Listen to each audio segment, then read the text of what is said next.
Eu convido os irmãos a abrirem suas Bíblias ou seus aplicativos bíblicos em celular na carta de Tiago.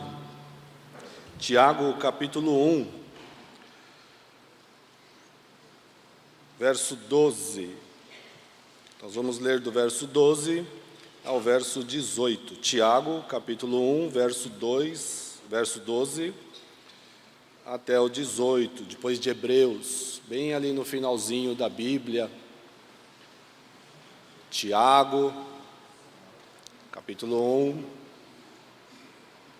Só esses dois hinos que nós cantamos, parece que foi um resumo do que a gente pretende em Deus abordar com os irmãos aqui. Palavras como guia-me, guarda-me, retorne à casa do Pai. Algumas coisas que a gente precisa ter em mente como cristão e ter o cuidado, porque fazemos confusão em algumas situações, e Tiago aqui, ele vai abordar isso, e a gente vai, com a graça de Deus, seguir nessa meditação com vocês, para que a gente possa entender um pouquinho mais a respeito do que a Escritura sempre nos ensina. Então lá, a partir do verso 12, assim diz: Bem-aventurado o homem que suporta a provação, porque depois de ter passado na prova, receberá a coroa da vida que o Senhor prometeu aos que o amam. Ninguém, ao ser tentado, diga: sou tentado por Deus, pois Deus não pode ser tentado pelo mal, e Ele a ninguém tenta. Cada um, porém, é tentado por sua própria cobiça, quando esta o atrai e seduz. Depois, havendo o desejo concebido, dá à luz o pecado, e o pecado, sendo consumado, gera a morte. Não vos enganeis, meus amados irmãos.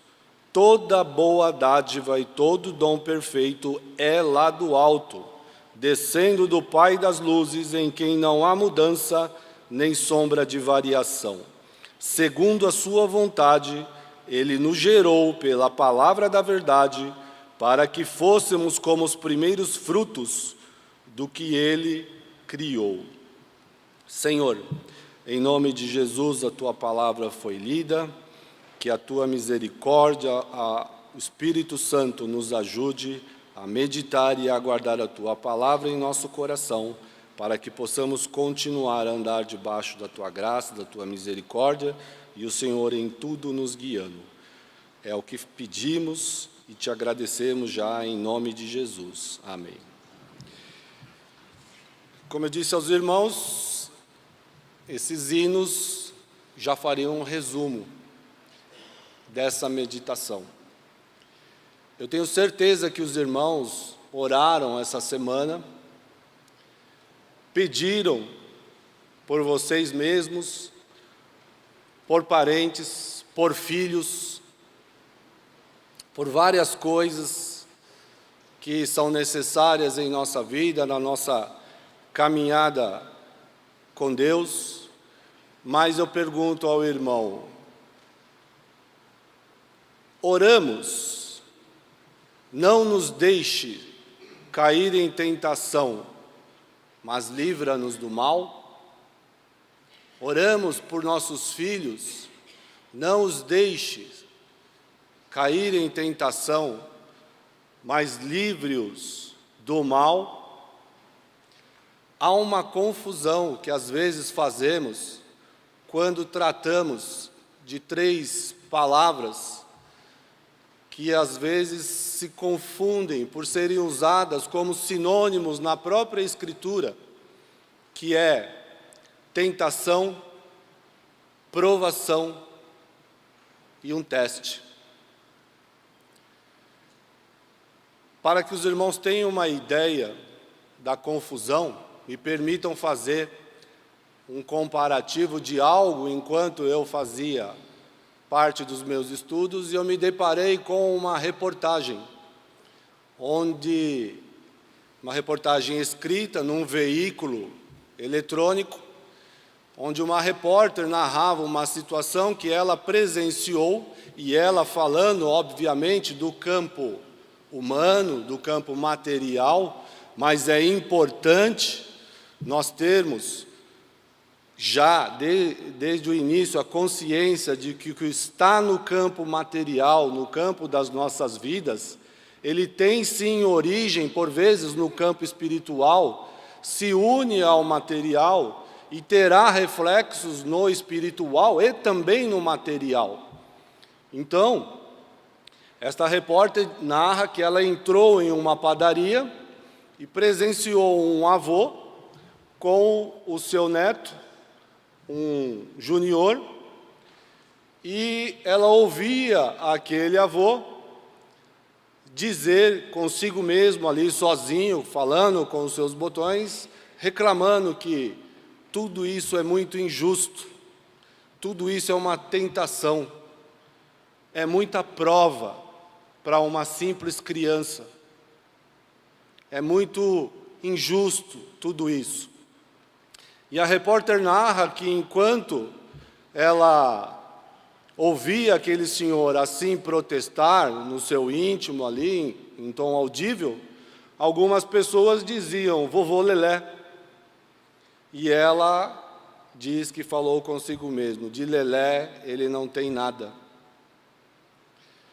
E ela então se interessou por aquela queixa que o avô trazia para fora de seu coração. E passou a conversar um pouco mais com esse avô, e ele então começou a narrar que o seu neto, um garotinho ali começando a vida, teve uma primeira infância dos 5 até os 6 anos bem difícil, porque ele teve sérios problemas com uma doença que até então não se diagnosticava, vinculada à alimentação, e o consumo trazia sérios riscos à sua saúde, inclusive à sua vida.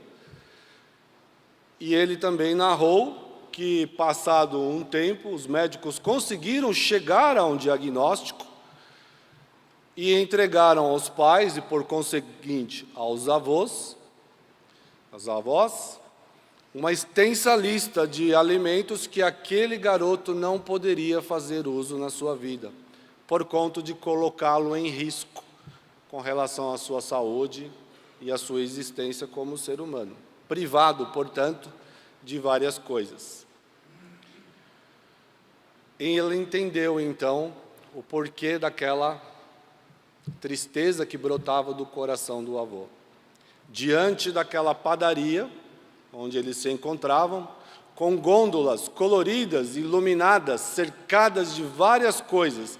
E quem já entrou aqui numa padaria dessa sabe, e aí você fala, é hoje que eu me acabo, né? Porque só tem coisas boas. Agora imagine uma criança nessa circunstância e os pais e os avós, sobretudo, terem que dizer, não pode, não pode, não pode. E então ela pediu permissão para publicar esta história na forma de um artigo jornalístico, obviamente foi concedido, e conversou um pouco mais com esse avô.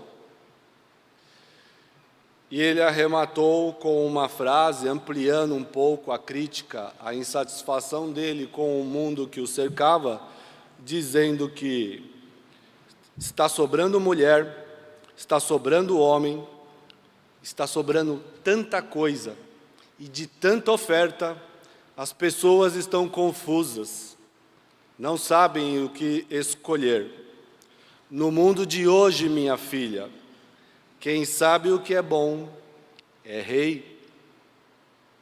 Então, quando nós paramos para pensar, irmãos, na nossa capacidade de decisão, na nossa capacidade de escolha, será que podemos trazer à nossa frente, à nossa mente, a nossa cognição, estamos realmente entendendo as coisas que se passam ao nosso redor e buscando compreender se aquilo que nós eventualmente decidimos por isso ou por aquilo é de fato algo bom para a nossa vida? Temos a noção do que é provação, do que possa ser um teste da parte de Deus para a nossa vida cristã? É uma tentação? Essas coisas vêm ou não de Deus? Se vêm ou não, de onde vêm? São coisas que parecem sinônimas, mas que, se olhadas com um pouco mais de cuidado, e Tiago vai abordar aqui, porque do versículo 2 até o versículo 12, Tiago fala de provação, e do versículo 12 ao versículo 15, Tiago fala de tentação.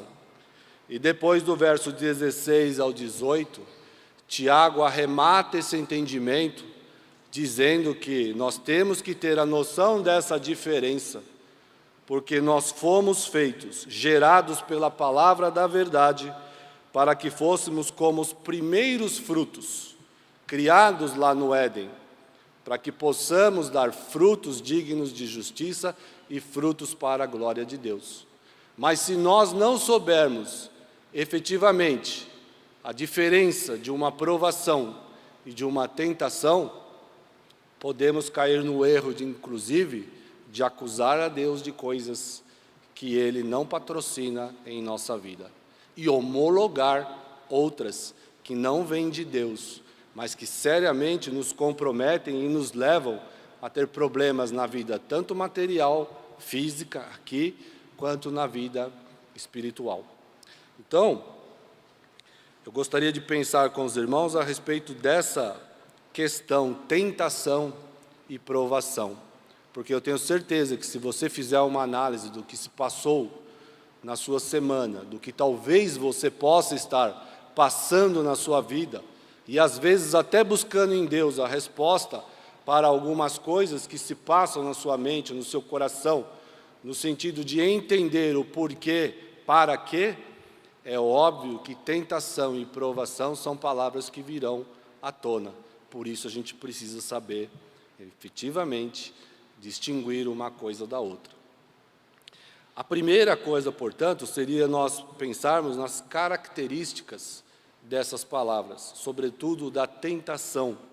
Os irmãos sabem que tanto no Antigo quanto no Novo Testamento, essas palavras são utilizadas como sinônimos. Porém, no Antigo Testamento, teste e provação, são mais efetivas. Já no Novo Testamento, a palavra tentação também surge como sinônimo dessas coisas, porém ela é acrescida do verbo, da explicação, que é uma insistência. E aí a pergunta, insistência de onde? Para quê? Então são coisas que precisam ser diluídas e distinguidas. Em ambos, Antigo e Novo Testamento, essas palavras, sobretudo tentação, ela traz 3 sentidos que nós precisamos considerar.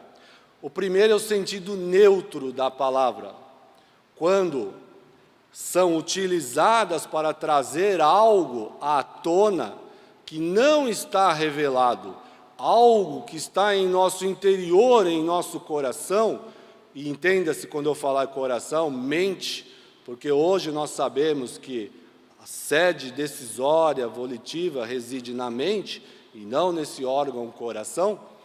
Mas quando se fala no sentido neutro dessas palavras, elas trazem esse objetivo de trazer à tona algo que está dentro de nós, algo que permeia a nossa mente, algo que precisa ser trazido à luz, revelado, para que então seja confrontado com a palavra de Deus e, enfim, seja tratado.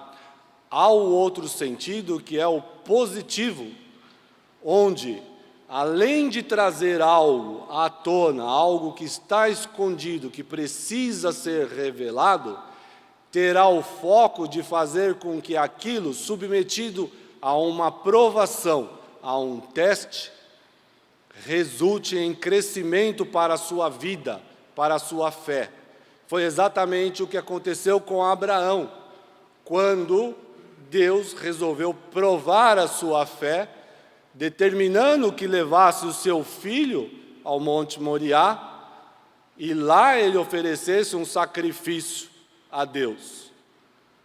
Abraão sabia que o Deus que lhe prometeu um filho, uma descendência, seria o mesmo Deus que não iria requerer dele o filho em sacrifício, mas que providenciaria o cordeiro do sacrifício.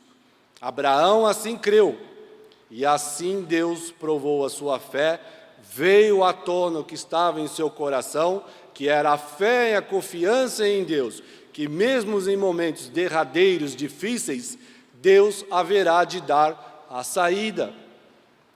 Porém, há o sentido negativo que essas palavras assumem, e aí a tentação entra em questão, porque o sentido negativo, conquanto possa trazer algo à tona, algo que está dentro de nós, nos incomodando, não terá o objetivo de fazer com que aquilo seja confrontado com a palavra de Deus, para que possa ser tratado, para que possa então ser corrigido e redundar em frutos para a justiça e para a glória de Deus em nossa vida. Muito pelo contrário, o sentido negativo fará com que aquilo seja utilizado para fazer com que eu e você caiamos da graça de Deus, caiamos da presença de Deus e rumemos então para um caminho que resultará no pecado.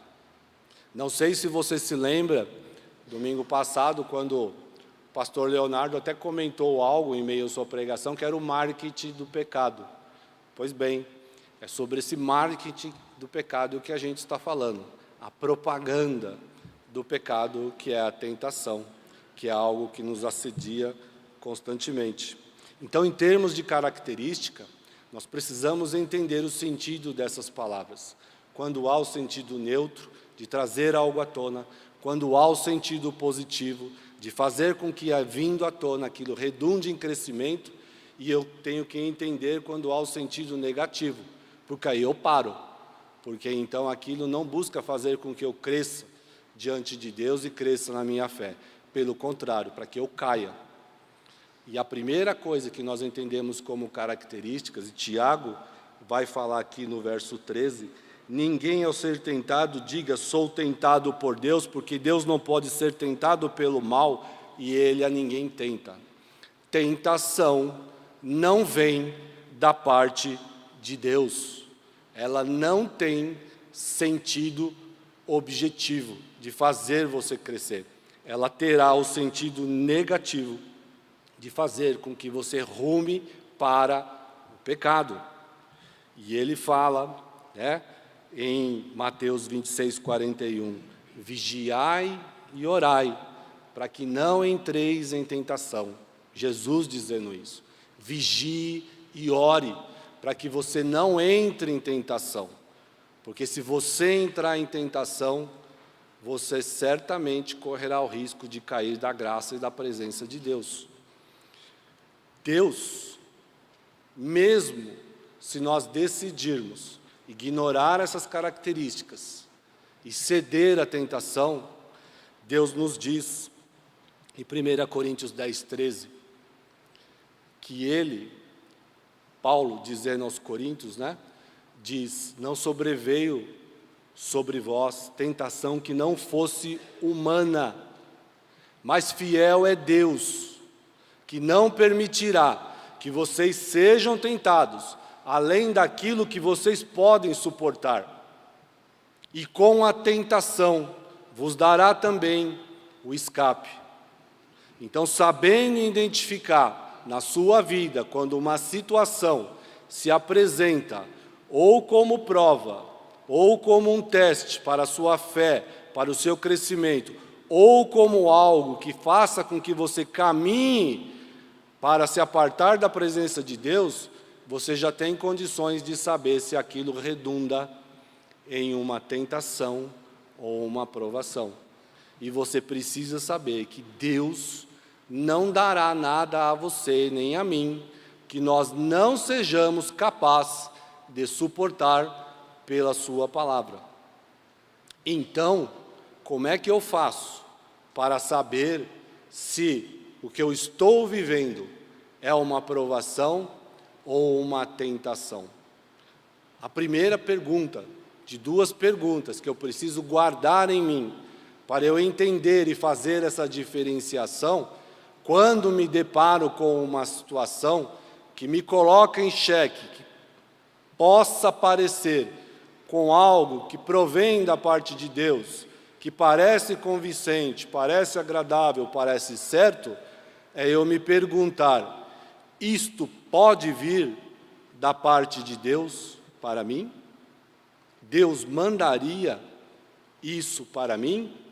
O Deus que é santo, puro e justo, que me ama, Ele pode, Ele gostaria, Ele me daria essas coisas que eu estou vivenciando, pelas quais eu estou passando, que estão se apresentando diante de mim neste momento para que eu decida se pego ou não pego, se faço ou não faço? Isto pode vir da parte de Deus? Porém, pode ser que ainda reste alguma dúvida em relação a você fazer essa pergunta e analisar o que se apresenta diante de você. E aí uma segunda pergunta: quais as consequências se eu praticar isso? Quais as consequências se eu decidir ir por esse caminho? Deus aprovará? Eu colherei bênçãos de Deus? Ou eu colherei malefícios em decorrência da minha escolha? Então vejam que a palavra de Deus se cumpre em nossa vida. Deus não permite que nós sejamos tentados além daquilo que nós podemos suportar, e com a tentação, vindo a tentação, não que Ele tenha mandado, porque aqui é muito claro, Deus não tenta ninguém, Ele te dá as condições para que você possa analisar e perguntar: isso vem da parte de Deus? Isso redundará em coisas boas, em benefícios, em frutos para a minha vida e para a glória de Deus? E então você entendendo essas características, você tem condição de fazer a decisão correta, de fazer a decisão como nós cantamos há pouco: guia-me, Senhor, guia-me pelo caminho da Tua justiça. E o segundo ponto, a respeito da tentação, irmãos, é que ela, como dito, é uma propaganda do pecado. Ela é um processo, ela não é o pecado em si, ela é um processo. São passos que você dá que te levam a um resultado, a um finalmente, e aquele finalmente que é o problema. Então, entendendo que ela não vem da parte de Deus, que com certeza nós cremos pela palavra que ou ela surge do diabo, ou ela surge da nossa própria cobiça, como o Tiago fala aqui. Cada um, porém, é tentado por sua própria cobiça, quando esta o atrai e seduz. Então, ela pode sim ter origem no campo espiritual e pode ter origem também em mim, porque nós somos Adamá, nós somos descendentes de Adão, nós viemos da terra, somos pó, nós estamos no mundo, estamos na carne.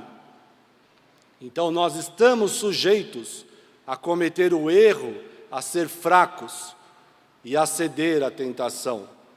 Então esse processo, ele é tirado do mundo onde nós vivemos, das coisas que nos cercam, são enredadas, são utilizadas para nos atrair.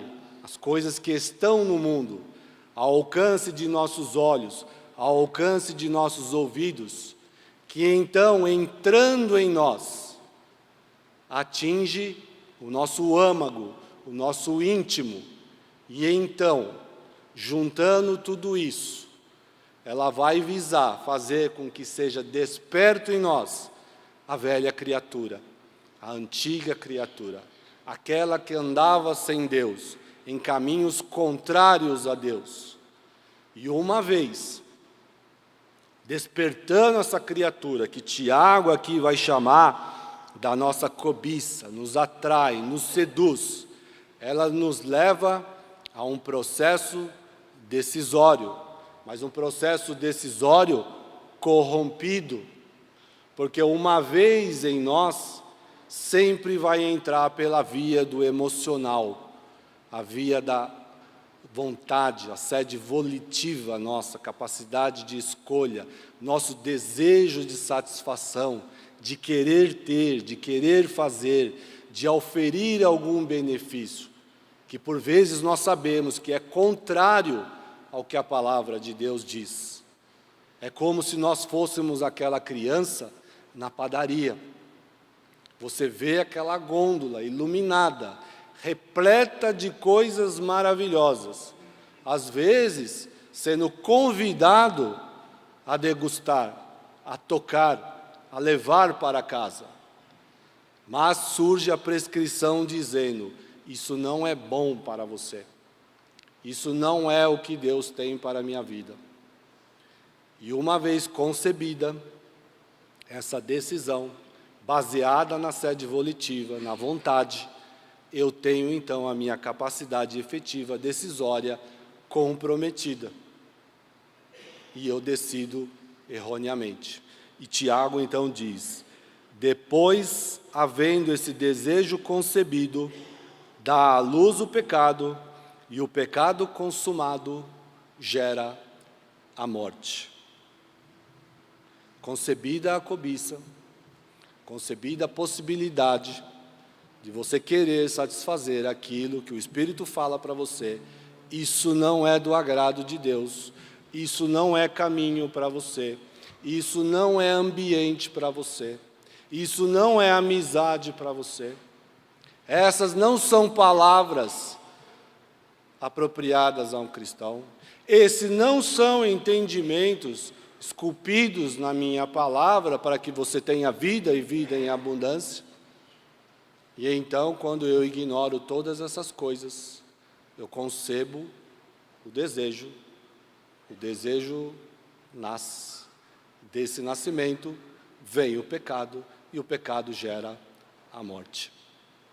A morte dos seus relacionamentos, a morte das suas amizades, a morte da sua reputação, a morte da comunhão com seus filhos, com seu cônjuge, a morte da pessoa que você é, no seu trabalho, no meio em que você convive, a morte da sua autoestima, a morte do seu amor próprio, que vai te arrastar para a sarjeta da vida. Não é apenas a morte física. A morte pode se apresentar em vários aspectos, de várias maneiras, quando eu concebo o pecado e permito que ele nasça na minha vida, porque eu ignoro que aquilo que se apresenta, que possa estar se apresentando diante de mim e de você, é uma tentação. E eu cedo, e eu vou colher o que Romanos 3:23 fala, que o salário do pecado é a morte. Não é à toa, irmãos, que Provérbios 4:23 vai dizer para nós: sobretudo que você deve guardar, guarda o teu coração, porque dele procedem as fontes da vida. E quando diz coração, guarda a tua mente, os teus olhos, os teus ouvidos, porque é daí que procedem as fontes da vida. Se isso em você estiver focado naquilo que Deus tem planejado para que nós vivamos em Cristo, você colherá vida e colherá bênçãos. Se nós distanciarmos nossos sentidos da palavra de Deus, das bases que Jesus nos ensinou, certamente haveremos de colher aquilo que não vem da mão de Deus, vem da mão do diabo.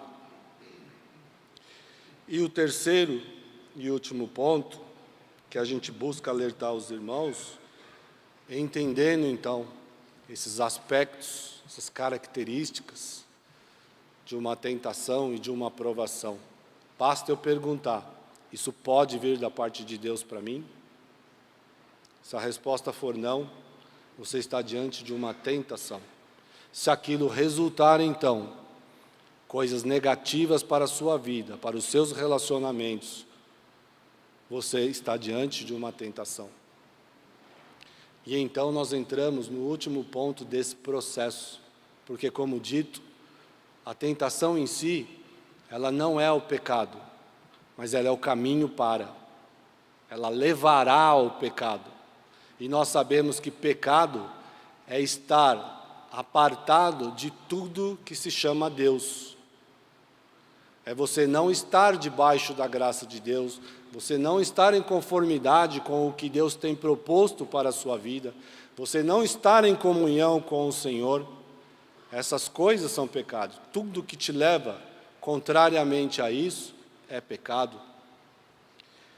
E o terceiro ponto é: não ignore o poder que a tentação possa ter na minha e na sua vida, porque ela é extremamente eficaz. Ela foi utilizada com o primeiro casal e funcionou muito bem.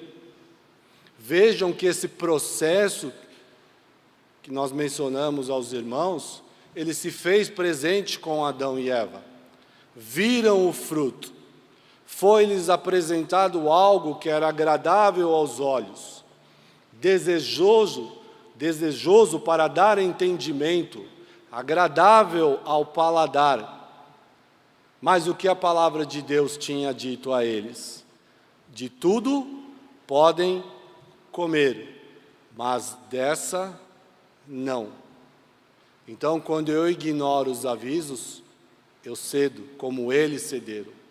Então, não brinque quando você estiver diante de uma tentação.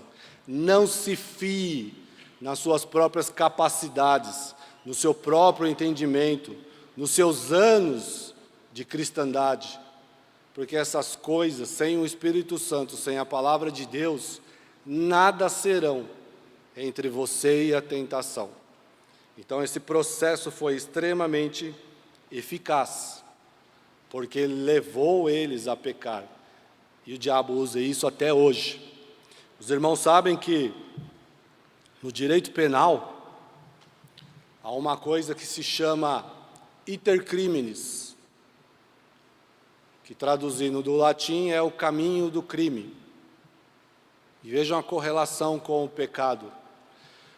No direito penal, esse iter criminis, ele é composto por 4 fases, que é a cogitação, a preparação, a execução e a consumação. Eu cogito,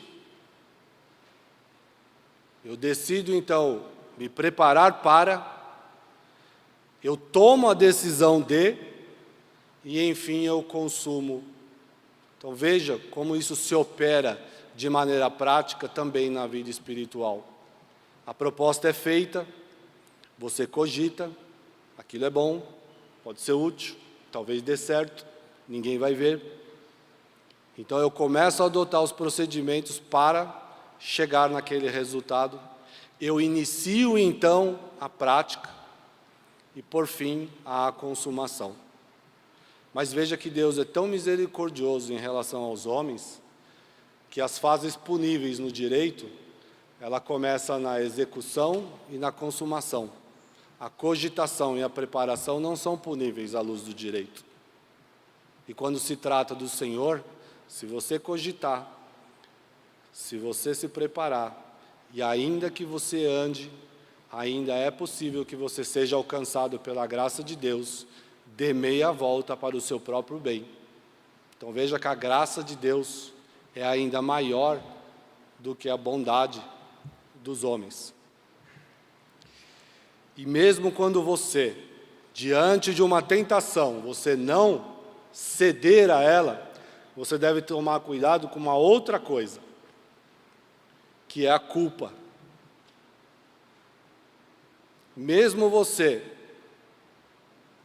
cogitando, você se preparando, você eventualmente dando os primeiros passos para uma decisão errada, você se lembre, seja confrontado com o Espírito de Deus, para que você dê meia volta, pode ser que a culpa te assole.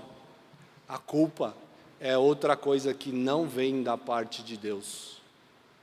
É uma ferramenta, sim, que o diabo utilizará para que você perca a comunhão com Deus. Está vendo? Você não é tão crente quanto diz que era. Você não é tão limpo quanto você diz que era. Você não é tão santo. Você até chegou perto. Quem é você então para falar de Deus? A culpa. Cuidado com a culpa, porque ela tem o poder de fazer com que você se afaste de Deus, por se sentir indigno de ser alcançado pela graça e pela misericórdia de Deus. Não se esqueça do que Jesus diz: vinde a mim, vós que estáis cansados e oprimidos, aprendei de mim, que sou manso e humilde de coração, e encontrarei descansos para vossas almas. Tomai sobre vós o meu jugo, porque ele é leve e o meu fardo é suave. Não se prenda à culpa, irmãos. E por fim, entenda que a culpa, ela deve ser resistida em nome do Senhor Jesus, para que você não se afaste da comunhão com o Senhor. Se há algo em sua vida que você carrega como a título de culpa, te castigando, torturando o seu coração, a sua alma, lembre-se de Romanos 8, quando Paulo diz: nenhuma condenação há para os que estão em Cristo Jesus, nosso Senhor. Quem tentará acusação contra os eleitos de Deus? A culpa não vem da parte de Deus. Então, se há algo em nossas vidas a título de culpa, irmão, entregue isso na mão do Senhor. Não carregue esse fardo a torturar a sua vida, a sua alma e até as pessoas que convivem com vocês. Resista em nome de Jesus Cristo. E entenda, por fim, que pecado, se você cometeu, o pecado tem que ser abandonado, porque nós somos nova criatura, como Tiago arremata no versículo 18. Nós somos gerados segundo a sua vontade, pela palavra da verdade, para que fôssemos como os primeiros frutos que Ele criou. Você está em Cristo. Quem diz estar nele deve andar como Ele andou. Sede santo, porque eu sou santo. Rejeite a culpa, e se há pecado em sua vida, aparte-se de vez dele. Não cometa mais. Isso sim é arrependimento, é mudança de vida. Cada um sabe onde põe seus olhos, onde põe sua mente, onde põe suas mãos, onde põe seus pés, porque para o nosso terror e para o nosso aviso, Hebreus 4, 23, diz que não há criatura encoberta diante dele. Todas as coisas estão nuas e patentes diante dos olhos daquele a quem havemos de prestar contas. Tenhamos em mente isso. Então, cuidado com a tentação. Saiba diferenciar quando Deus coloca para você uma prova, um teste, para que sua fé seja edificada. E a partir daquilo você tem condições de verificar que aquilo redunda em coisas boas. E saiba então, quando você se deparar com uma tentação que vai te levar para longe da presença de Deus, não cometa o erro de ignorar este processo, de dar esses passos, porque o seu fim é morte, e morte em vários aspectos. Que Deus possa nos abençoar e nos dar sabedoria em nossa vida diária, para que nós façamos essa autoanálise, seja diante daquilo que nós carregamos, ou seja diante daquilo que possa vir a se apresentar em nossa vida, sabendo que de tudo isso nós haveremos de prestar contas a Deus, e que possamos ser achados em pé na presença do Senhor, para a glória dele em nossa vida e para a nossa satisfação e a nossa alegria de podermos também estar nele, guardados, protegidos e guiados pela sua santa mão. Que Deus abençoe vocês, Deus nos abençoe nessa semana, que assim possamos entender, aplicar e, sobretudo, nos resguardar daquilo que se apresenta diante de nós, que não vem da parte de Deus. Amém?